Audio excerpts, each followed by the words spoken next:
اعوذ باللہ من الشیطان الرجیم بسم اللہ الرحمن الرحیم۔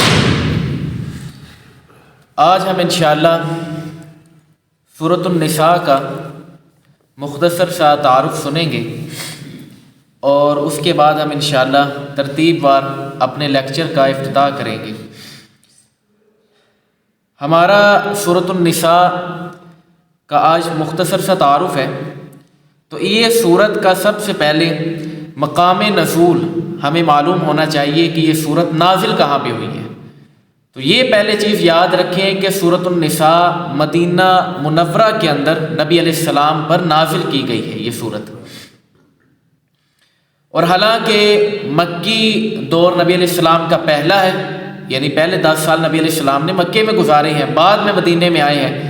لیکن اس کے باوجود مدینے والی صورتیں پہلے اس وجہ سے ہیں کہ بل ہوا قرآن مجید فی لوح محفوظ،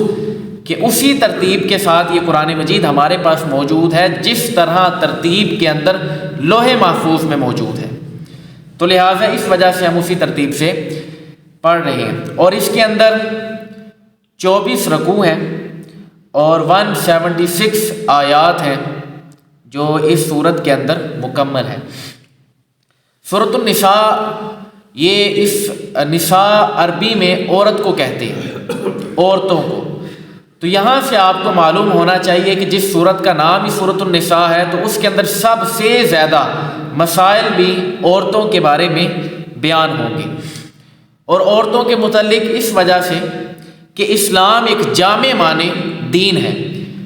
کہ اسلام کے شروع کے اندر نہ عورتوں کی کوئی اوقات تھی، نہ یتیموں کی کوئی اوقات تھی، نہ کوئی بے سہارا بے یار و مددگار اس کی کوئی اوقات نہیں تھی دورہ جاہلیت کے اندر۔ اسلام آیا ہے تو اس نے عورت کو بھی عزت دی ہے، اسلام آیا ہے تو اس نے بتا دیا ہے کہ حرمت مصاہرت کیا ہے، اسلام نے بتا دیا ہے کہ حرمت رضاعت کیا ہے، اسلام نے بتا دیا ہے کہ جس رشتے کے ساتھ بندہ نسبی تعلق رکھ لیتا ہے، یعنی جو بہن بھائی ہیں ان کا آپس میں نکاح کیوں نہیں ہو سکتا، وہ سارا کچھ اسی صورت کے اندر اللہ تبارک و تعالیٰ نے بیان کیا ہے، اور واضح طور پہ ان کو عزتیں عطا کی ہیں اللہ تبارک و تعالیٰ نے۔ پہلے دور کے اندر تو صرف اور صرف ایک طرح ٹیشو کی طرح عورت کو استعمال کیا جاتا تھا، اور اس کے بعد اس کی بالکل بھی عزت نہ کی جاتی تھی۔ اسلام نے اس کو عزت نوازی۔ یتیم ہے، اس کا تذکرہ بھی صورت کے اندر آئے گا، تو ان کو بھی عزت اسلام نے نوازی۔ اسلام سے پہلے تو لوگ ان کو لوٹ کے کھا جاتے تھے، تو لہٰذا اس صورت کے اندر ان کا تذکرہ ہے۔ اس کی فضیلت کے اندر ایک حدیث مبارکہ سن لیں، صحیح بخاری شریف کے اندر موجود ہے، اور بخاری شریف کے اندر کتاب فضائل القرآن، اس کے اندر یہ حدیث موجود ہے۔ سورۃ النساء کی یہ آیت مبارکہ ایک ہے۔ حضرت عبداللہ ابن مسعود فرماتے ہیں کہ میں نبی علیہ السلام کی بارگاہ کے اندر بیٹھا تھا، اچانک مجھے نبی علیہ السلام نے کہا کہ اے عبداللہ، مجھے نا قرآن مجید پڑھ کے سناؤ۔ تو میں نے کہا کہ یا رسول اللہ، میں کس طرح پڑھ کے سنا سکتا ہوں کہ قرآن مجید تو سارا کا سارا آپ پر نازل ہوا ہے، تو میں وہ قرآن کس طرح پڑھ کے سناؤں کہ جو آپ صاحب قرآن سامنے بیٹھے ہیں، تو میری کیا مجال، یعنی صحابی جتنے مرضی بڑے درجے کا ہو تو رسول اللہ کے مقابلے میں تو ادنا ہی ہے، تو وہ تو کچھ بھی نہیں رسول اللہ کے مقابلے کے اندر۔ تو اب جب یہ والی بات کی تو نبی علیہ السلام نے کہا کہ نہیں، مجھے دوسروں سے سن کے لطف محسوس ہوتا ہے، نبی علیہ السلام خود قرآن مجید سننا چاہ رہے ہیں۔ تو حضرت عبداللہ ابن مسعود نے فرماتے ہیں کہ میں نے سورۃ النساء کی تلاوت شروع کی تو نمبر 1 آیت سے لے کے آیت نمبر 41 تک پڑھی، اور جب یہ والی آیت مبارکہ آئی نا فَكَيْفَ إِذَا جِئْنَا مِن كُلِّ أُمَّةٍ بِشَهِيدٍ وَجِئْنَا بِكَ عَلَى هَؤُلَاءِ شَهِيدًا، اس کا ترجمہ سنیے تو کیسا حال ہوگا کہ جب اللہ تبارک و تعالیٰ ہر امت میں سے ان پر گواہ قائم کرے گا، اور اے حبیب، ہم آپ کو بھی اس امت پر گواہ قائم کریں گے۔ تو یہ جب آیت مبارکہ عبداللہ ابن مسعود فرماتے ہیں کہ نبی علیہ السلام نے سنی تو نبی علیہ السلام نے فرمایا یہی تک کافی ہے، رک جاؤ۔ اور حضرت عبداللہ ابن مسعود فرماتے ہیں میں نے اپنی نظریں جب اٹھا کے رسول اللہ کی طرف دیکھا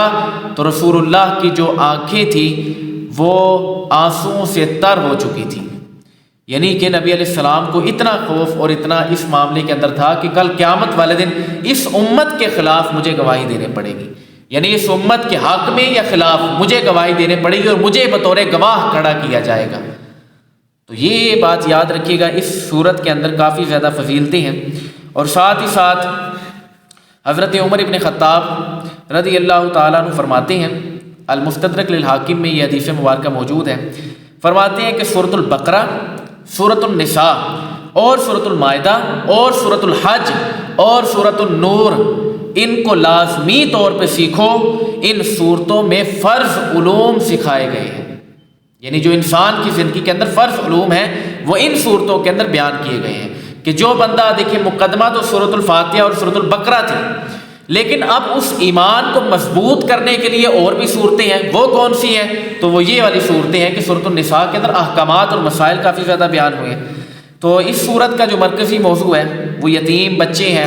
عورتیں ہیں، اور ساتھ ہی ساتھ ان کے اندر احکامات دنیاوی معاملات وہ کافی زیادہ بیان ہوئے ہیں۔ تو لہٰذا اس صورت کے اندر شوہر بیوی کے آپس کے معاملات وہ بھی بیان کیے گئے ہیں۔ پھر یتیم بچیاں ہوں تو ان کے ساتھ رشتہ داری کرنی ہے تو اس کے بھی طریقہ کار اسی قرآن مجید کی اس صورت کے اندر بیان کیا گیا ہے۔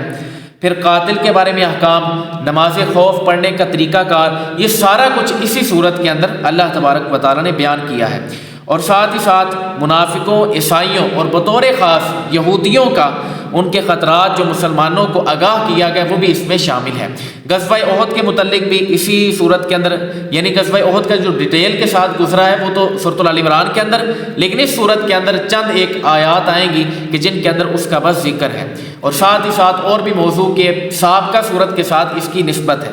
اور سورۃ المائدہ اس کے ساتھ جو یعنی اگلی صورت آئے گی اس کے ساتھ بھی اس صورت کو نسبت ہے کہ اس کے اندر جو پہلی آیت مبارکہ ہے اس کے ساتھ مخاطب کیا یا ایھا الناس، اے لوگو، اور سورۃ المائدہ کے اندر مخاطب کیا گیا کہ یا ایھا الذین آمنوا، اے ایمان والو، اس طرح کہہ کے مخاطب کیا گیا ہے۔ تو لہٰذا یہ سارا کا سارا قرآن مجید کے احکامات اور جو اس کے ساتھ خصوصیات رکھتی ہیں وہ سارا کا سارا اللہ تبارک و تعالیٰ نے اس آیت مبارکہ کے اندر بیان کر دیا ہے۔ اور ان صورت کے اندر اس صورت کی کافی زیادہ فضیلت ہے جو کہ صحیح بخاری کی اس حدیث سے ثابت ہو جاتی ہے جو میں نے آپ کے سامنے بیان کی، عبداللہ ابن مسعود والی روایت۔ تو لہٰذا اس صورت کو سیکھنا، اور اس صورت کے اندر ایک اور چیز جو دوسرے رکوع کے اندر آتی ہے بہت زیادہ اہمیت دہ ہے، جس کا ہمارا دنیاوی معاملات کے ساتھ بھی بہت زیادہ تعلق ہے، وہ چیز میراث کے بارے میں ہے۔ اس کے اندر مسائل میراث بھی بیان کیے ہیں، وراثت کے حقوق۔ تو محدثین نے تو اس کو جب اصطلاح کو باندھا ہے اپنی کتابوں کے اندر، یعنی صحیح بخاری صحیح مسلم کے اندر، تو وہاں پہ کتاب الفرائض، باب الفرائض یہ نام لے کے اس کو باقاعدہ پورا باب دیا ہے اور اس کے اندر احادیث جمع کی ہیں۔ تو لہٰذا مشکات المصابیح کے اندر بھی اس کے متعلق احادیث ہیں۔ تو وہ انشاءاللہ اگلا رکوع ہے، آج ہم انشاءاللہ پہلا رکوع مکمل کریں گے اور اسی کے ساتھ ساتھ اس کے مطابق چلیں گے۔ اللہ تبارک و تعالی ہمیں عمل کرنے کی توفیق عطا فرمائے۔